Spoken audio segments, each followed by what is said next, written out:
We're divided at every level. So there's the right and the left, but then, there's Trump and basically the Republican Party are at odds. So the Republican Party is divided between the Trump supporters and the people who are not so sure of Trump, and even some who don't like it. And, there's divisions in the administration where the Bannon people are being forced out, and we don't really know, like, are the people who are remaining, are they Democrats like Ivanka? Is that going to be what the Trump administration morphs into? So we saw all of this with the pardon of Joe Arpaio went on, and like I said, this would be the big story. I mean, this would be the screaming, yelling story.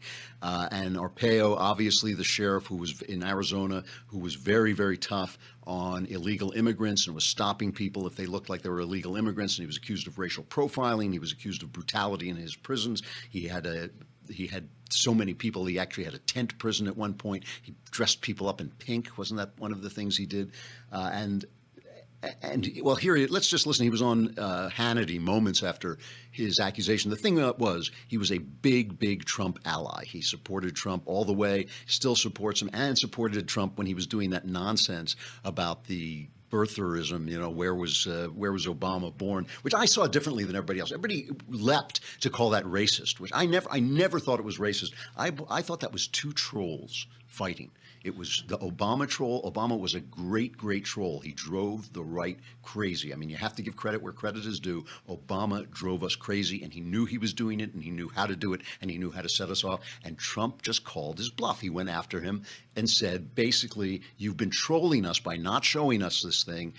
I don't believe you. I don't believe you're actually born in America. And everybody said racist, racist, racist, which was the knee-jerk reaction to the left to any criticism of Barack Obama. But I just thought it was troll versus troll. Remember, Mad Magazine used to have spy versus spy. This was troll versus troll. And Arpaio supported Trump in that craziness. And here he is celebrating his pardon.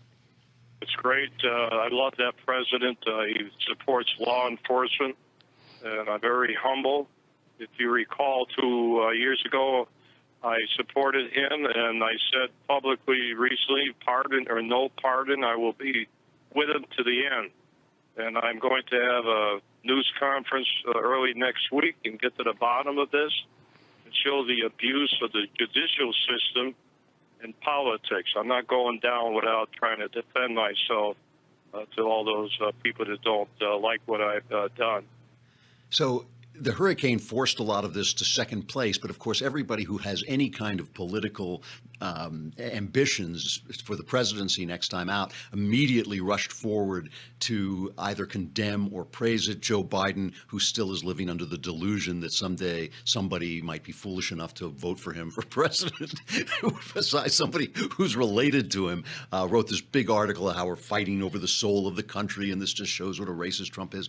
Kasich, the Ohio governor, John Kasich, he is always out there thinking he is another guy. I mean, he just stayed in those primaries forever because he just can't get over the daydream that somebody's going to elect this guy president. And he went out and attacked Trump for this pardon. I actually have the power of pardoning in my state. We do clemencies over time, but we make sure that people did proper restitution. I wouldn't have done it this way. It is absolutely should be out of bounds for somebody to use that as some sort of a political wedge. It appears as though that's what it was. It's not the way I operate here, with the power to be able to give people a second chance.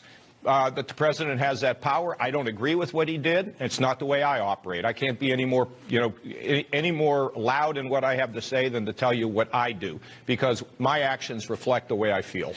So I'm going to tell you what I think about this in a minute, but I want to let all the different sides speak. John McCain, Jeff Flake, the senators from Arizona, they went after Trump too. McCain said the president has the authority to make this pardon, but doing so at this time undermines his claim for the respect of rule of law, as Mr. Arpaio has shown no remorse for his actions. Just to be clear, he was ordered by a federal court to stop basically targeting Hispanic people. I think that would be the best way to say it. He told them he was doing it, but he didn't. He continued his policies, and they held him in contempt of court. So Steve King, a big, big, strong border advocate, he went out and he attacked Flake and McCain. He struck back. Congressman Steve King struck back against Flake and McCain. Well, I would think I probably spent more time with Joe Arpaio than either one of them. They have been essentially for open borders. They don't want to see our immigration laws enforced. They don't want to build a wall. They don't want to secure the border. They want amnesty. They've been for amnesty for all of their political lives.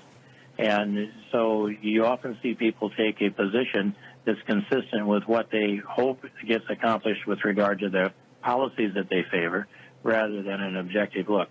And I just watched this political persecution take place under the Obama administration. And when they pulled the 287G program from Maricopa County, at that time it was conclusive to me that it was an effort to prohibit him from enforcing the law, and they wanted to punish Joe Arpaio because they wanted to open borders. So what King says there is basically true, that people,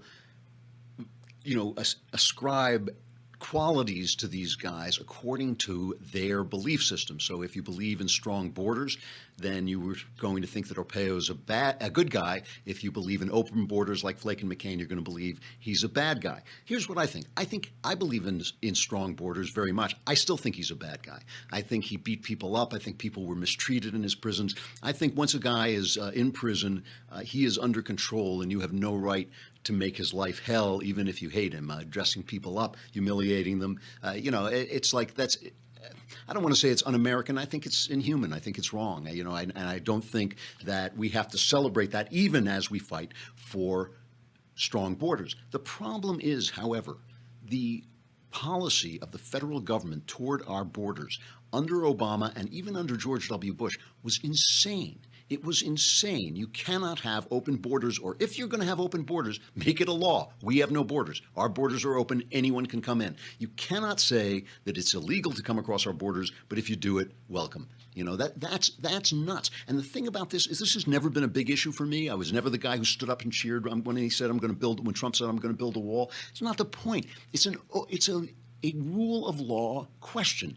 Once the rule of law collapses, once the federal government says, we're not obeying the law, we're not going to enforce the law, then a guy like Arpaio naturally becomes a hero. You think back, remember Joe the plumber? Candidate Obama is out there, and Joe the plumber says, what's with this, spread the wealth, socialism stuff, basically. And Obama embarrassed himself by revealing that, in fact, he was a socialist. He was a proto-socialist. And the press went after the guy who asked the question. It was insane. It was horrible. It was just an abuse of the power of the press. It's why the press has no credibility. It's why we hate them. It's why watching Trump beat them up in Phoenix the other day was such a pleasure. It's because they stink that badly.